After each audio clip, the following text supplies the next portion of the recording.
Hello everyone, welcome back to my channel. आजकेर काश्मीरे आमादेर चतुर्थ दिन। तो आजकेर आमादेर प्लान आछे गंडोला राइडे माने गुलमार्गेर उद्देश्ये जाওয়া। बरफ तो पाচ্ছি না, কি আর করা যাবে। তো সকালটা ব্রেকফাস্ট দিয়ে যেমনটা শুরু করছি সেরকমভাবে শুরু করব। তোমরা তো জানো আমি ব্রেকফাস্টে ম্যাগি খাই, দেখি ম্যাগি পাই কিনা। আর যা যা করবো আজকে সারা দিনে তোমাদের সাথে সবটাই শেয়ার করব। দেখতে থাকো আর এনজয় করো আমার ব্লগ। সকালটা যেমন শুরু করা হয় ব্রেকফাস্ট দিয়ে, তো ব্রেকফাস্ট দিয়ে শুরু করলাম। অলমোস্ট ওদের খাবার রেসিপি প্রায় সেমই থাকে। তো ব্রেকফাস্টটা সবাই সবার মতো নিয়েছিল।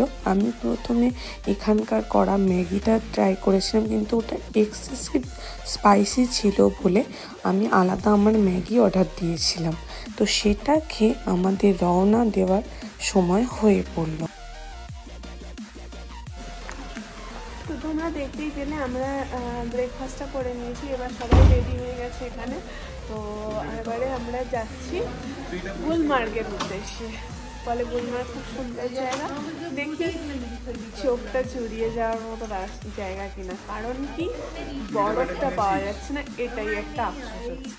হ্যাঁ, গুলমার্গ অত্যন্ত সুন্দর জায়গা, কিন্তু অবশ্যই সেটা হয় পুরো গ্রিনারির জন্য অথবা পুরো সাদা চাদরে ঢাকা বরফের জন্য। কিন্তু আমরা যে সময়টা গিয়েছিলাম তোমরা জানো অটম সিজন, সেই সময় অতটা ভালো ভিউ না পেলেও যেহেতু কাশ্মীর স্বর্গের জায়গা সেহেতু আমাদের চোখ দিয়ে যথেষ্টই সুন্দর লেগেছে কিন্তু গুলমার্গটা। আর গুলমার্গের সবচেয়ে বিখ্যাত জিনিস হচ্ছে গন্ডোলা রাইড, যেটা আমাদের বুকিং করতে হয়েছে আগে থেকেই, যেটা আমরা কলকাতায় থেকে বুকিং করার পরেই ফ্লাইটের টিকিটটা কনফার্ম করেছিলাম। আমি রাস্তার ভিউ এনজয় করতে করতে পৌঁছে গেলাম গন্ডোলা রাইডের কাছে, মানে যেখান থেকে আমাদের কেবেল কারে উঠতে হবে। কেবেল কারে উঠে গুলমার্গের ফার্স্ট পয়েন্টে যেতে হবে, সেখান থেকে সেকেন্ড পয়েন্টে যাওয়ার জন্য আরেকবার কেবেল কারে উঠতে হয়। নিজের এক্সপিরিয়েন্স থেকে বলছি তোমাদেরকে, তোমরা যদি গন্ডোলা রাইড বা গুলমার্গের ফেসটা কিছু সময় ধরে এনজয় করতে চাও তাহলে কিন্তু যতটা তাড়াতাড়ি সম্ভব আর্লি মর্নিংয়ে যাওয়ার চেষ্টা করো, কারণ ওখানে কিন্তু অনেক লাইন পড়ে। লাইন ঠেলে যেতে গেলে কিন্তু তোমাদের অনেকটাই সময় লেগে যাবে। তো সেই জন্য যতটা তাড়াতাড়ি যাবে তত তাড়াতাড়ি ফিরতে পারবে, কারণ ওখানে ফেরার টাইমটাও সীমিত। আমাদের যেহেতু সকালে বেরোতে বেরোতে অনেকটাই লেট হয়ে গিয়েছিল, সেহেতু আমরা কিন্তু সেইভাবে গুলমার্গটা এনজয় করতে পারিনি। প্রথমে বলে রাখি, ফেজ 1-এ কিন্তু যথেষ্ট সময় তোমরা হাতে পাবে, কিন্তু ফেজ 2-এর জন্য কিন্তু ওরা সময় বরাদ্দ রেখেছে দুপুর 3টে পর্যন্ত। 3টের পর অবধি লাস্ট ওরা রাইড রাখে ফেরত আসার জন্য ফেজ 1-এর দিকে। তো সেহেতু ফেজ 2-তে যারা যাচ্ছ তারা কিন্তু তাড়াতাড়ি পৌঁছানোর চেষ্টা করো। সেই জন্য আমরা কিন্তু ফেজ 1 আর ফেজ 2টা সেইভাবে এনজয় করতে পারিনি, কারণ হচ্ছে আমরা পৌঁছেছিলাম অনেকটাই দুপুর হয়ে গিয়েছিল। তাই জন্য আমরা কিছুটা ফেজ 1 ঘোরার পরেই ফেজ 2-তে যাওয়ার জন্য রেডি হয়ে গেলাম, কারণ ওখানেও তোমাদেরকে কেবেল কারে ওঠার জন্য লাইন দিতে হবে। তো লাইন দিয়ে আমরা যখন ফেজ 2-তে গিয়ে পৌঁছলাম তখন প্রায় 3টে বাজবো ভাব, সেহেতু ওখান থেকে সমানে অ্যানাউন্সমেন্ট হতে শুরু করলো যে তাড়াতাড়ি তোমরা ফেজ 1-এর উদ্দেশ্যে রওনা দাও, নইলে তোমাদের টিকিট ক্যান্সেল হয়ে যাবে। তবে কিন্তু আমরা ফেজ 2-তে পৌঁছে একটা অসাধারণ ভিউ এনজয় করেছি, যেটা কিন্তু তোমরা অবশ্যই চেষ্টা করো ফেজ 2-তে যাওয়ার, কারণ বরফ দেখলে অনেকেই নার্ভাস হয়ে যায় আর ফেজ 2-এর টিকিট কাটে না। তবে ফেজ 2-তে এত সুন্দর ভিউ আসে যেটা কিন্তু তোমরা আবার ফেজ 1 থেকে পাবে না। আর ফেজ 1-এ আছে অনেক কিছু অ্যাক্টিভিটি, যেটা তোমরা যদি পিক টাইমে যাও আরও ভালো করে এনজয় করতে পারো। যেমনটা তোমরা জানলে আমাদের যেতে অনেকটাই লেট হয়ে গিয়েছিল, তার জন্য কিন্তু আমরা যে এনজয় করতে পারিনি সেটা ঠিক নয়। আমরা যতটা পেরেছি ঘুরেছি, আমাদের ভালোই লাগছিল। তবে হ্যাঁ, ফেজ 1-এর জন্য টাইমটা অনেকটা কমে গিয়েছিল বলে আমরা ভেবেছিলাম ফেজ 2 থেকে ঘুরে এসে আবার ফেজ 1টা ঘুরবো, কিন্তু কারোরই আর ইচ্ছে করলো না, সেই জন্য আমরা ফেরত চলে এসেছিলাম। তো ফাইনালি আমরা যেখান থেকে কেবেল কারে উঠবো সেখানের লোকেশানে পৌঁছে গিয়েছি। এবার বলে রাখি, এখানে কিন্তু অনেক লোকরা থাকে যারা তোমাদের কনভিন্স করার চেষ্টা করবে যে তাদের সাথে কিছু টাকা বেশি দিয়ে লাইনে না দাঁড়িয়ে কেবেল কার অবধি ওরা পৌঁছে দেবে, তার জন্য কিছু টাকা এক্সট্রা লাগে। কিন্তু বলে রাখি, এদের প্রলোভনে ফাঁদে পা না দিয়ে যাওয়াটাই বেটার, তাতে খরচা বেশি হয়। তো আমরা গাড়ি থেকে নেমে গিয়েছি, এবারে এখান থেকে হেঁটে যেতে হবে আমাদের। মোটামুটি 300 মিটার মতন হাঁটা আছে। তো হেঁটে ওইখানেই গন্ডোলা রাইডগুলো শুরু হচ্ছে।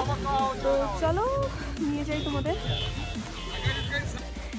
এই যে রাস্তাটা দেখছো, যেখানে আমাদের গাড়িটা এসে থেমেছে, যখন পিক সময় থাকে, যখন পুরো বরফের চাদরে মোড়া থাকে গুলমার্গ, তখন কিন্তু এত দূর অবধি গাড়ি আসে না। তখন হয় তোমাদের স্লেজ গাড়ি অথবা ঘোড়া অথবা এটিভি বাইকের সাহায্য নিতে হবে। তো এখন যেহেতু অটম সিজন চলছে, সেহেতু আমাদের গুলমার্গের গন্ডোলা রাইড যেখান থেকে শুরু হবে তার 300 মিটার আগেই গাড়ি এসে থামে। এই পুরো জায়গাটা বরফে ঢাকা থাকে। যেহেতু বরফ থাকে সেহেতু আমরা স্লেজ গাড়ি বা ঘোড়া এগুলো করে আসতে হয়, কিন্তু গাড়ি এই অবধি আসে না সাধারণত। গাড়ি যেহেতু বরফ নেই, তো এই অবধি চলে এসেছে। ওই যে দেখা যাচ্ছে হোটেলের মতো জায়গা, এই যে এটা হচ্ছে এখান থেকেই চড়ার মানে রাইডটা শুরু হবে আর কি। তো আমরা যাওয়ার সময় এই নিচ থেকেই আমরা কিছুটা জল নিয়ে নিলাম, কারণ ওপরে জল নাও পাওয়া যেতে পারে অথবা জলের দাম বেশি হতে পারে। তো সেই ভয়ে আমরা জল নিয়ে নিলাম। তো ঠিকই ওপরে কিন্তু মানে ফেজ 1 বলো ফেজ 2তে বলো, কিন্তু জলের দাম অনেকটাই পড়ে, যে কোনো খাবারের দাম ওখানে অনেকটাই বেশি পড়ে। এই যে এখান থেকেই লাইন শুরু হয়ে গেছে। তোমরা যদি লাইনে দাঁড়াতে ইন্টারেস্টেড না হও, তাহলে ওখানে বেশ কিছু এজেন্ট পেয়ে যাবে যারা বলবে, তোমাদের কনভিন্স করার চেষ্টা করবে, বেশ কিছু টাকা বেশি দিয়ে তোমাদের লাইনে না দাঁড়িয়ে ওরা মানে লাইনে দাঁড় করাবে না, সোজা ডাইরেক্ট কেবেল কার অবধি পৌঁছে দেবে। ব্যাপার হচ্ছে যে এখানে লাইনে দাঁড়াতে হবে। লাইনে দাঁড়ালে তোমাকে বারে বারে কিছু জন এসে বলে দিয়ে যাবে যে আমরা তোমাদের নিয়ে যাবো, লাইনে দাঁড়াতে হবে না, কিছু টাকা দিয়ে দাও, আমরা ভালোভাবে তোমাদের ঘুরিয়ে দেবো, এরকম ব্যাপার। কিন্তু সেটা করা উচিত না। তো বেকার টাকা নেওয়ার কোনো মানে হয় না, কারণ লাইনটা তোমাকে দাঁড় করিয়ে মানে পুজো প্যান্ডেলের লাইনের মতো দাঁড়িয়ে থাকতে হচ্ছে না, লাইনটা চলছে। তো অতএব বেকার টাকা ওয়েস্ট করে আমাদের মনে হয় বেকার টাকা ওয়েস্ট করে লাভ নেই। যাবো তো নিজের মতন করে যাওয়াটাই বেটার। তো সেই জন্য আমরা কোনো গাইড নিচ্ছি না, মানে গাইড না, অ্যাকচুয়ালি ওরা জাস্ট ফেজ 1 অবধি ছেড়ে দিয়ে চলে আসবে, তার জন্য টাকা চাইছে। তো আমরা সেটা তো চাই না। এই দেখো লাইনটা কি সুন্দর চলছে, অসুবিধা কিছুই হচ্ছে না আমাদের। হ্যাঁ ঠিক তাই, লাইনটা চলতে থাকছে, তবে অনেকটা ঘুরিয়ে ঘুরিয়ে প্রথমে গ্রাউন্ড ফ্লোরের পুরো জায়গাটা ঘোরাবে, তারপরে ফার্স্ট ফ্লোরটা পুরো ঘুরিয়ে দেন ফার্স্ট ফ্লোরেই রয়েছে তোমার কেবেল কারের ব্যবস্থা, সেখানে নিয়ে যাবে। তো এইটুকুনি যদি তোমরা ম্যানেজ করতে পারো, সেই জন্যই খুব তাড়াতাড়ি যাওয়ার চেষ্টা করবে, যতটা পারবে আর্লি মর্নিংয়ে যাওয়ার চেষ্টা করবে, যাতে তোমরা ফেজ 1 ফেজ 2 ভালো করে এনজয় করতে পারো। তোমাদের সাথে শেয়ার করা হয়নি, আমরা যখন টিকিট কেটেছিলাম গন্ডোলা রাইডের ফার্স্ট ফেজে যাওয়ার জন্য, সেটার চার্জ ছিল 800 টাকা, আর ফেজ 2তে যাওয়ার জন্য আবার 1000 টাকা। তো টোটাল মিলিয়ে 1800 টাকা পার পার্সন লেগেছে।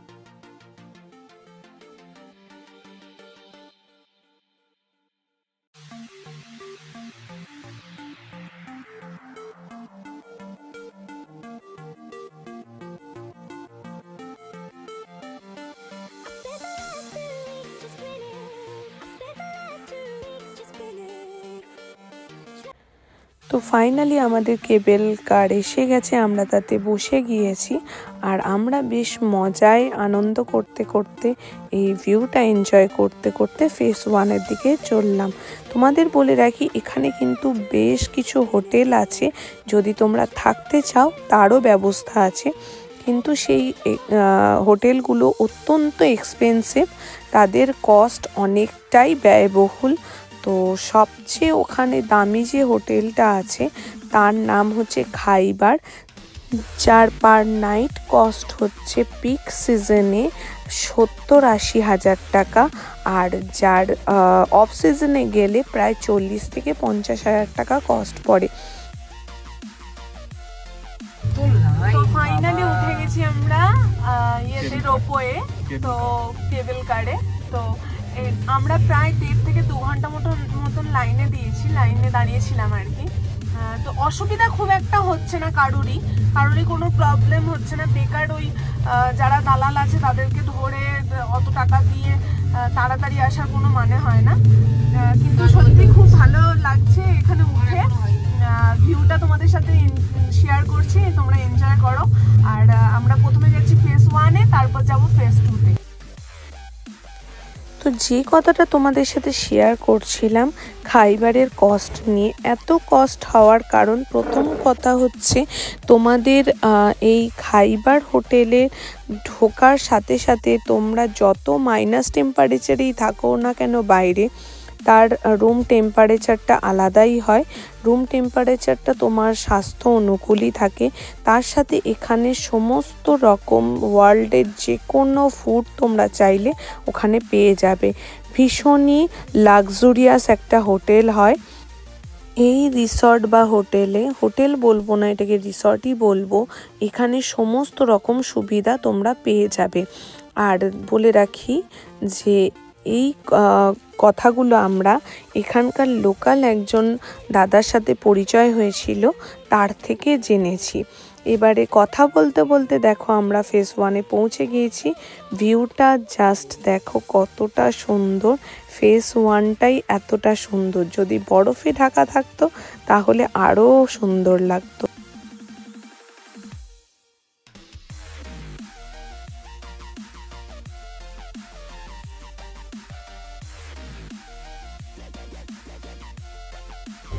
খিদে পেয়ে গেছে, এখানে ভেল বানানো চলছে। किसी को अगर ऑप्शन करनी है उसके लिए होता है।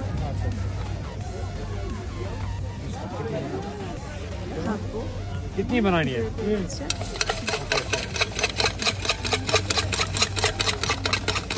ভাইয়াতে খাচ্ছে।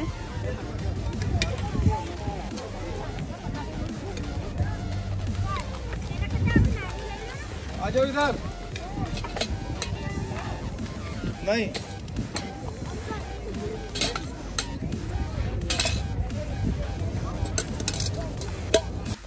ফেজ 1-এর ভিউ এনজয় করার পরে আমরা চলে গেলাম ফেজ 2-এর উদ্দেশ্যে, কারণ এখানে সময় সীমা বেঁধে রেখেছে। তো সেহেতু আমাদের তাড়াতাড়ি পৌঁছতে হতো। দেখছো এখানেও লাইন, তো এই লাইন ধরে আমরা উঠে পড়লাম কেবল কারে।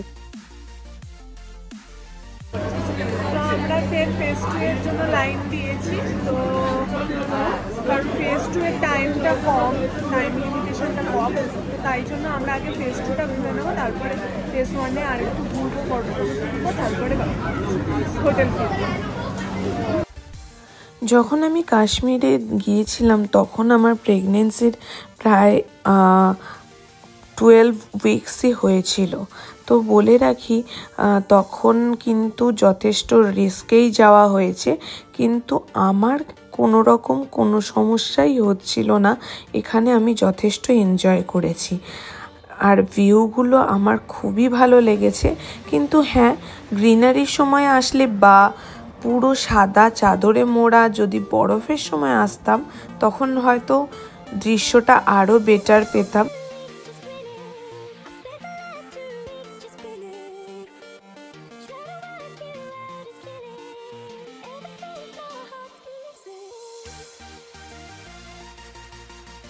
ফেজ 1 থেকে ফেজ 2 এর ডিস্টেন্সটা বেশ খানিকটাই ছিল, আর হাইটটাও অনেকটা উঁচুতে।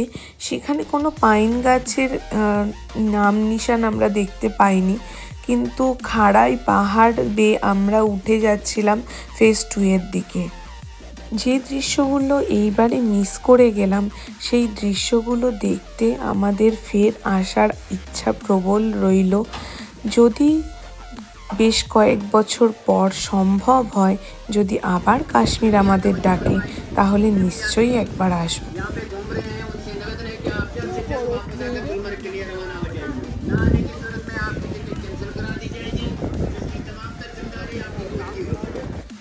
এখানে আমরা কিছুটা ঘোরাঘুরি করলাম, কিছু ফটোগ্রাফি করলাম, কিছু ভিডিও বানালাম। এখন দেখো আমি ফটোগ্রাফি করে নিচ্ছি। তবে হ্যাঁ, এই জায়গাটা কিন্তু অত্যন্ত সুন্দর ছিল। যদি বরফটা পেতাম, সেই জিনিসটার দৃশ্যটা হয়তো আরও বেটার হতো। কিন্তু সত্যি পাহাড়গুলোর দিকে তাকিয়ে দেখো, অসাধারণ দৃশ্য। মনে হচ্ছে গগনচুম্বী পাহাড়গুলো আকাশকে চুমু খাচ্ছে, এতটাই সুন্দর লাগছিল ভিউটা।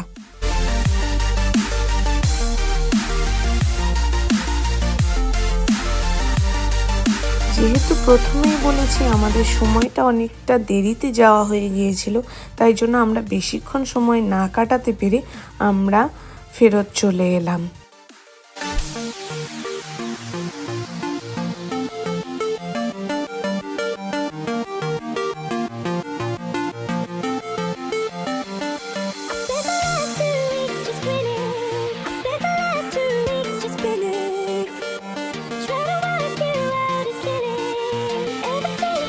তোমাদের বলে রাখি, আমি কিন্তু ফেজ 2 এর ভিউটা সবচেয়ে বেশি এনজয় করেছি, কারণ ওই পাহাড়ের চূড়ায় দাঁড়িয়ে মনে হচ্ছে যেন আমি আকাশকে ছুঁয়ে ফেলতে পারবো হাত বাড়ালেই। তো সেই ভিউটা আমার সবচেয়ে বেশি ভালো লেগেছে। আজকে আমার গলাটা একটু খারাপ আছে, ভয়েস ওভারটা ওই জন্য এরকম ভারী গলায় দিচ্ছি, তোমরা কিন্তু একটু ম্যানেজ করে নিও।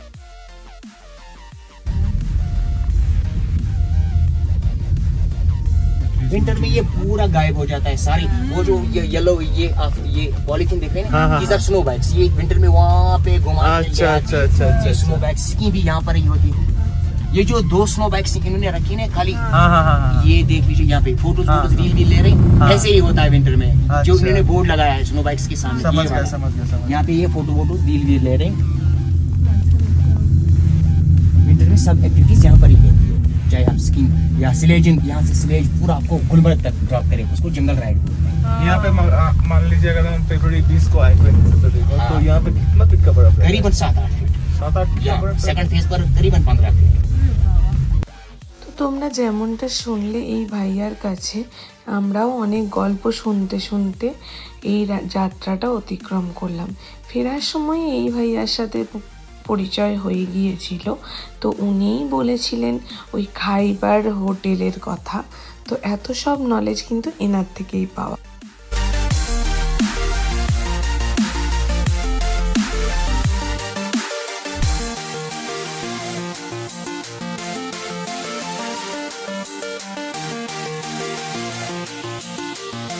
তো আমাদের ড্রাইভার দাদাও অনেকটাই এগিয়ে এসেছিলেন আমাদেরকে পিক আপ করার জন্য। তো আমরা ওখান থেকে রওনা দিলাম শ্রীনগরের উদ্দেশ্যে।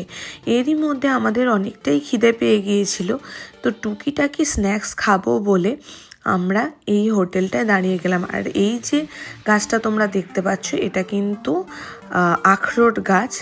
এখানে কিন্তু বাজওয়ান থালিও পাওয়া যাচ্ছিল, কিন্তু আমরা আর ট্রাই করিনি। আমরা সামান্য একটু ফ্রাইড রাইস আর চিলি চিকেন ট্রাই করেছিলাম সবাই মিলে, আর তার সাথে কফি, যেহেতু খুব ঠান্ডা লাগছিল।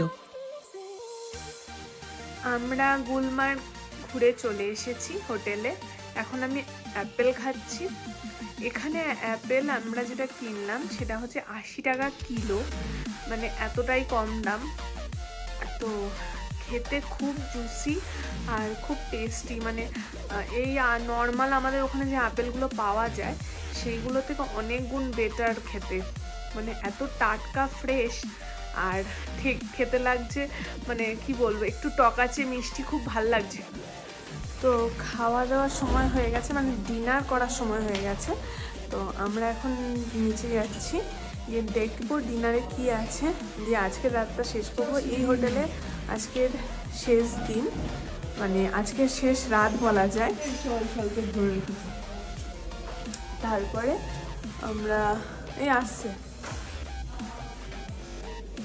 তো কালকের আমাদের পেহেলগামের দিকে যাওয়ার আছে, দেখতে থাকো। তো আজকের ডিনারটা তোমাদের শেয়ার করতে করতে আজকে ব্লগটা এখানেই এন্ড করছি। তো কেমন লাগছে আমার ব্লগ অবশ্যই কিন্তু কমেন্টে জানাতে ভুলো না। আর যদি ভালো লাগে তাহলে লাইক করে একটু শেয়ার করে দিও বন্ধুদের সবাইকে।